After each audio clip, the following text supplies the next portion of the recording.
건강을 위해 매일 아침 잡곡밥을 열심히 드시는데도 혈당은 여전히 높고 소화는 안 되고 배만 빵빵하다면 지금 이 영상이 여러분의 식탁을 완전히 바꿔놓을 수 있을 겁니다. 우리가 그저 흰쌀밥보다 건강하다는 이유로 먹어온 잡곡 속에 혈당을 급등시키고 영양소 흡수를 막는 숨겨진 함정이 있다는 사실 알고 계셨나요?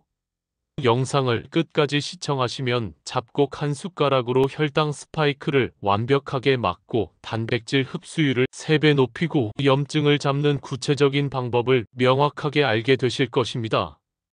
흔히 잡곡하면 그냥 현미, 보리, 수수 같은 곡물을 섞어 먹으면 건강해진다고만 생각합니다.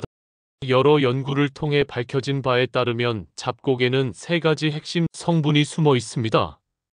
첫 번째는 피트산이라는 항영양소로 철분, 아연, 칼슘, 마그네슘 같은 필수 미네랄과 강하게 결합해서 우리 몸이 영양소를 흡수하지 못하도록 막아버립니다. 두 번째는 렉틴이라는 독성 단백질로 점막세포에 달라붙어서 장벽을 손상시키고 염증을 유발하며 영양소 흡수를 방해합니다. 세 번째는 트립신 억제제라는 효소 방해 물질로 단백질 분해, 효소의 작용을 70% 이상 억제합니다. 그런데 대부분의 분들이 잡곡을 그냥 씻어서 밥솥에 넣고 취사 버튼만 누르는데 이렇게 먹으면 3가지 심각한 손실이 발생합니다. 불리지 않은 잡곡의 피트산은 음식 속 미네랄뿐만 아니라 우리 몸에 저장된 미네랄까지 끌어내어 결합한 뒤 그대로 배출됩니다. 건강해지려고 먹은 잡곡이 오히려 빈혈과 골다공증을 유발하는 도둑이 되는 것입니다. 둘째, 익히지 않거나 덜 익은 잡곡의 렉틴은 점막 세포 사이의 결합을 느슨하게 만들어 장누수 증후군을 유발하고 독소가 혈액으로 들어가 전신 염증을 일으킵니다. 셋째, 잡곡을 제대로 불리지 않고 짧은 시간에 급하게 익히면 저항성 전분이 제대로 형성되지 않아 혈당 지수가 백미와 비슷하거나 오히려 더 높아집니다. 결국 건강을 위해 먹은 잡곡밥이 혈당을 급등시키고 영양소는 흡수하지 못하며 장만 망가뜨리는 안타까운 결과가 나타납니다. 하지만 잡곡을 올바른 방법으로 준비하면 완전히 다른 차원의 효과가 나타납니다. 바로 침지와 발화라는 2가지 열쇠를 사용하는 것입니다.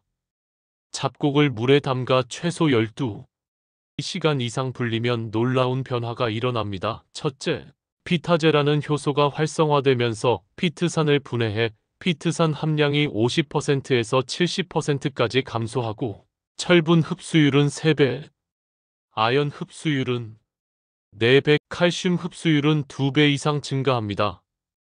둘째, 렉틴이 물에 용출되면서 독성이 70% 이상 감소하며 물을 중간에 한두 번 갈아주면 제거 효과가 더욱 극대화됩니다. 셋째, 트립신 억제제가 비활성화되면서 단백질 소화율이 90% 이상까지 올라갑니다.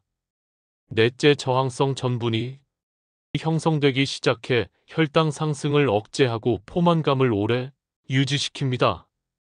침지 시간을 24시간에서 48시간으로 늘려 작은 싹을 틔우면 더욱 놀라운 변화가 일어납니다. 발화 과정에서 가바라는 신경안정 물질이 5배에서 10배까지 증가하는데 이것은 혈압을 낮추고 불안을 완화하며 수면의 질을 개선하는 천연신경 안정제입니다. 또한 비타민 B군이 2배에서 3배까지 증가하고 항산화 물질인 페놀산과 플라보노이드도 3배 이상 증가합니다.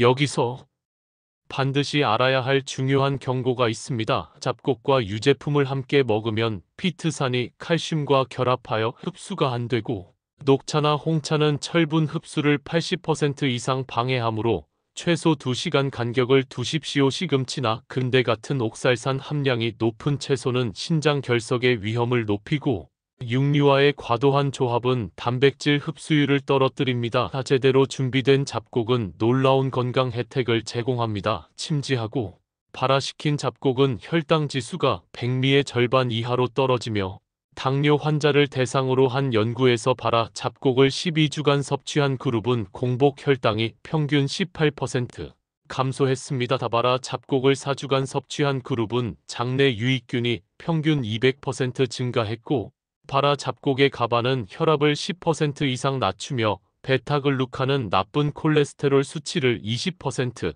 감소시킵니다. 다과체중 성인을 대상으로 한 연구에서 바라 잡곡을 16주간 섭취한 그룹은 체중이 평균 6% 감소하고 내장 지방이 12% 줄었습니다. 다 이제 구체적으로 어떻게 잡곡을 준비하고 먹어야 하는지 알려드리겠습니다. 첫째, 유기농 인증을 받은 제품을 선택하고 현미, 귀리, 보리, 수수, 기장, 조, 메밀, 렌틸콩 등 5가지에서 7가지를 섞으십시오. 둘째, 잡곡을 깨끗이 씻은 후 넉넉한 물에 담가 최소 12시간 이상 불립니다. 다여름철에는 냉장고에 보관하고 중간에 한두 번 물을 갈아주십시오. 더 강력한 효과를 원한다면 24시간에서 48시간 불려 작은 싹을 틔우십시오. 셋째, 침지한 잡곡은 물을 버리고 새 물로 헹군 다음 압력솥에 넣고 잡곡 대 물의 비율을 1대 1.5로 맞춰 40분 이상 푹 익히십시오. 넷째, 영양 궁합을 맞추는 것입니다. 다들 깻가루를 뿌려 먹으면 오메가3 지방산이 추가되어 항염 효과가 배가 되고 마일과 함께 먹으면 항산화 효과가 강화되며 해조류와 함께 먹으면 갑상선 기능이 정상화됩니다. 다견과류를 곁들이면 불포화 지방산이 지용성, 비타민 흡수를 도와줍니다. 다 하루 100g에서 150g 정도가 적당하며 처음 시작할 때는 백미와 잡곡을 7대3 비율로 시작해서 점차 비율을 높여가십시오. 아침에 먹으면 하루 종일 혈당이 안정되고 저녁에 먹으면 수면 중 가바의 신경 안정 효과를 누릴 수 있습니다. 다신장 질환이 있는 분은 전문의와 상담 후 섭취하시고 글루텐 불내증이 있는 분은 보리와 귀리를 제외하고 현미, 수수, 기장, 조, 메밀, 렌틸콩만 선택하십시오. 오늘부터 잡곡을 드실 때는 꼭 기억하십시오. 최소 12시간 이상 충분히 불려 피트산과 렉틴을 제거하고 가능하다면 24시간 이상 불려 발화시켜 가바와 비타민을 폭발적으로 증가시키는 것이 간단한 변화가 여러분의 혈당과 장 건강, 그리고 심혈관과 정신 건강까지 더욱 튼튼하게 지켜줄 것입니다. 이 영상이 유익하셨다면 구독 눌러주시고 소중한 분들에게 공유하셔서 모두 건강하시기 바랍니다.